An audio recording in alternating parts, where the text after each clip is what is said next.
Hello everybody, my name is Michael, and in today's video what we're going to be doing is this right here. So if that looks exciting to you guys, please carry on and watch the video. Oh, and just one more thing before we go. Please consider like, commenting, and subscribing if you enjoy the video. But now with all that out of the way, let's carry on with the video.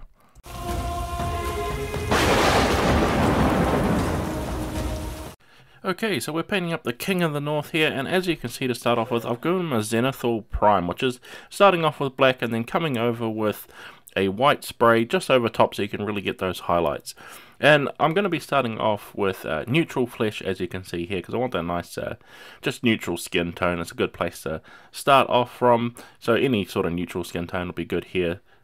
To start off and just give that nice overall base coat. And then of course all we want to do is be painting up the areas where he has any skin showing. Watch for Mance Rayder is only his hands and his face here, so nice and easy. So then once we have his skin complete base coated, what we're going to do is highlight his skin. So this is going to be adding in some highlight skin here to our neutral flesh tone here, sort of basically in a roughly 50-50 mix, just to give it a nice lighter tone. And then I want to be picking out the high point areas. So good place to start with this is of course like the eyebrows, the tip of the nose here. Nice easy places to put those highlights and make it look good. As well as that, also want to be hitting the knuckles and the tips of the fingers there as well. Then once we have that skin highlighted, we're going to come in with a wash now. So I do it the other way around, just so that way I can get a little bit of blend in between there, but we're going to do another step as well. But then we want to apply that wash, and of course keep an eye on it as it's drying so it doesn't pull too much in areas where we don't want it to. And it's just as simple as wicking it up with the tip of the brush, getting that wash out where you don't want it. Then once our wash is completely dry, we're going to come in now with some dark sea grey. And this is going to be a nice base colour for the pants of Mance Rayder here. He's got these nice fur pants. I'm going to be using them as grey fur. Now you could always switch it out and go with some, traditional brown fur or anything like that. I'm trying to go with something more neutral and also try and follow the official character art a little bit. I mean, I can't do it 100%, but I'm trying to get it as close as I can and really bring out the essence of Mance Rayder with the paint job here. So now that his pants are painted up, I'm going to come in now with some deck tan. And deck tan we're going to be using as a highlight, so I'm going to be dry brushing it on here to really pick out those highlights. Nice and fast and quick, just super easy. But of course, as you're dry brushing, like you see here, I'm going a little bit wild. I could risk getting it over the skin we've just painted, so just be aware of that too when you're dry brushing this on, if you're following what I'm doing here. Giving a good overall dry brush to really help those highlights stick out. Then once we have that complete, we're going to come in now with one more highlight, and this is going to be ivory. So doing the exact same thing. I didn't even wash my brush between the steps, so we've got a bit of mixture going on there. And then just this time I'm being a little bit more lighter on my dry brushing and really trying to focus on those edges, where I was being a little bit more rougher with that last color that I was using there. So just being really sort of lighter on the brush, really trying to get the edge of those highlights as much as I can. Then once we have all those picked out, what we're going to do now is come in with some stonewall grey. And what we're going to be doing with our stonewall grey is I'm going to come in to his undershirt here. It may be a little bit hard to see on camera, but he's wearing sort of this, just sort of a generic sort of underneath clothing. And I want to be picking those out with the dark sea grey, which is basically sort of like just around his armpits and just on the edge of his arms where his bracer meets nearly his shoulder. So just going around and picking that out. A little bit of detail work here, so if you need to switch to a smaller brush to really get into those crevices there, don't be afraid to do that. Then once we have his undershirt completely painted, we're going to come in now with some khaki.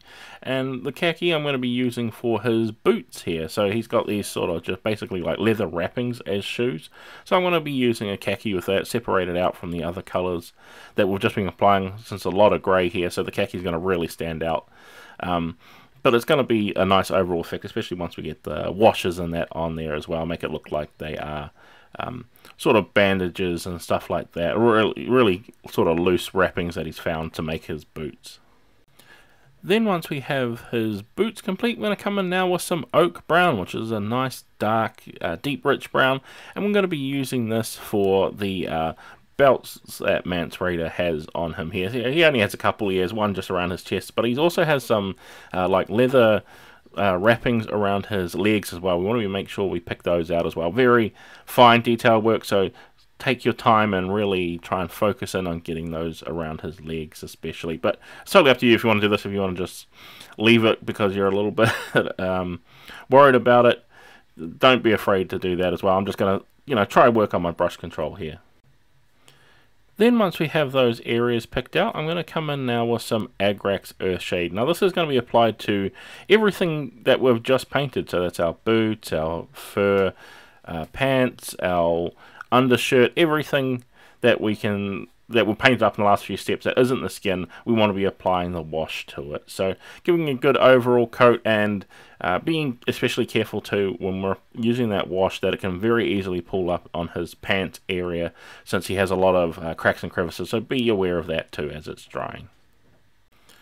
Then once we have that wash complete, what we're going to be doing now is coming in with some oily steel, which is sort of a dark, muted, very off-coloured steel, because I felt like Mance Rayder finds a lot of his parts, and he comes from up in the north, so he doesn't have access to the finest of metal, so I wanted to reflect that by having oily steel. But any old metal colour would do here, that silver base, but just trying to add in a little bit more and especially the oily steel. It's a little bit like grainy, so it looks like it is a lot rougher as well.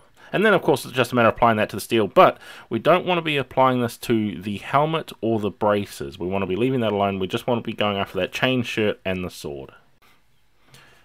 Then once we have those areas picked out, I want to come in now with some weapon bronze, and this is what we're going to be using for the helmet here as well as the braces as well, because Mance Rayder is depicted with a sort of a brass or a goldy coloured helmet and armor, so I wanted to reflect that here by trying to follow the official description slash artwork. I'm not sure if it's exactly bronze, but it's sort of like a brassy bronze color that we've got here. I'm going with something that it's going to be a nice eye-catching popping color to the piece, so that's why I've gone with the color here, and it's just a matter of applying it to those areas to make them stand out from the silver areas. Just being careful of course too, since the helmet itself is very close to the body of Mance Rayder.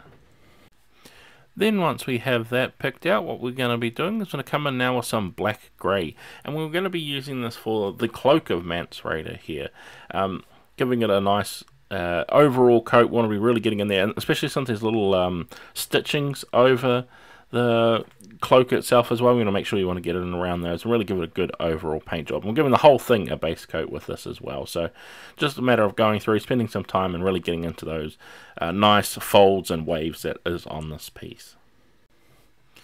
Then once we have that complete, what we're going to do now is coming in with some mephiston red, and this is going to be used for selected pieces on the cape, because as he's depicted, he has a black cape, with red bits of fabric intertwined in between it, because it's sort of stitched together between different types of materials and stuff there, including red silk, I believe, is in his cape. So that's what we're going to be representing here with the mephiston red. So it's just a matter of coming in, picking out some of those areas that are patches in between where the stitching is, and making it look sort of semi-random, so he's cobbled it together. Totally up to you where you want to place these here, but you can see where I'm placing them as I'm painting.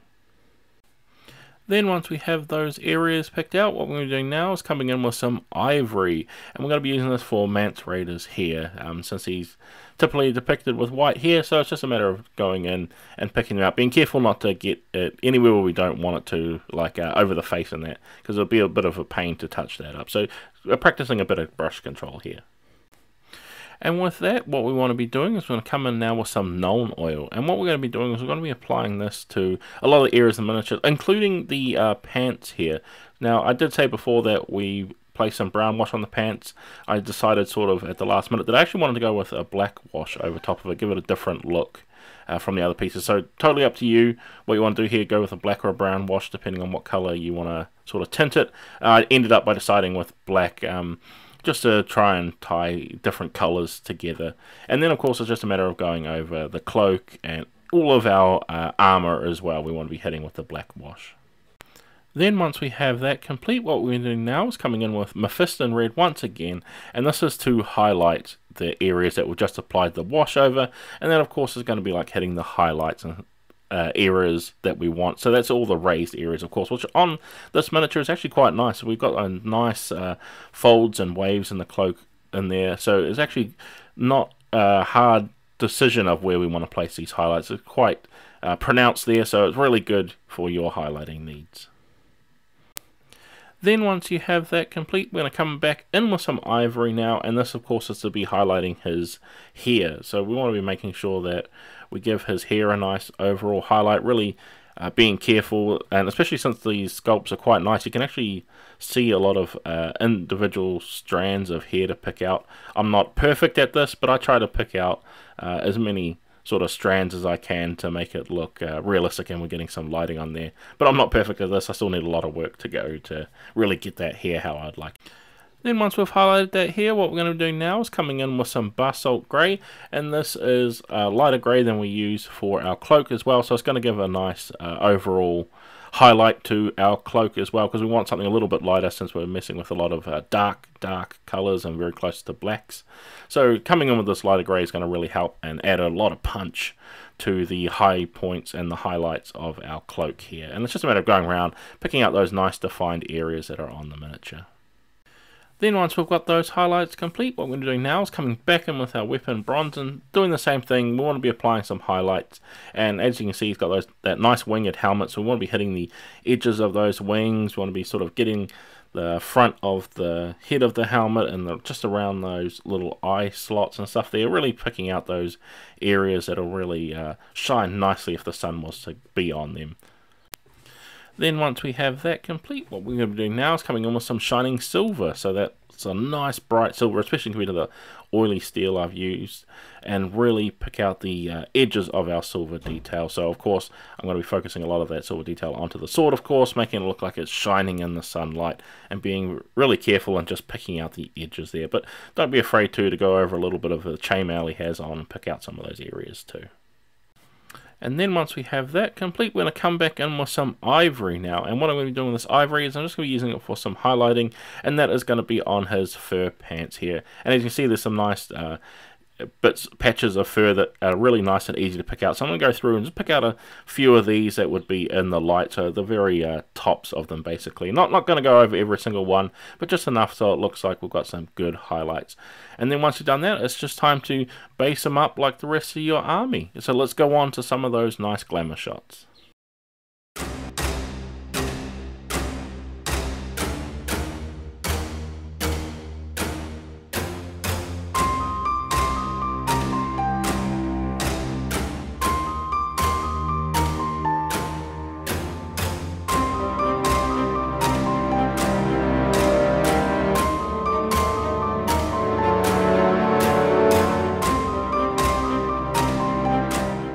And with all that complete, we have finally finished painting up Mance Rayder, the King of the North, from the Song of Ice and Fire miniatures game.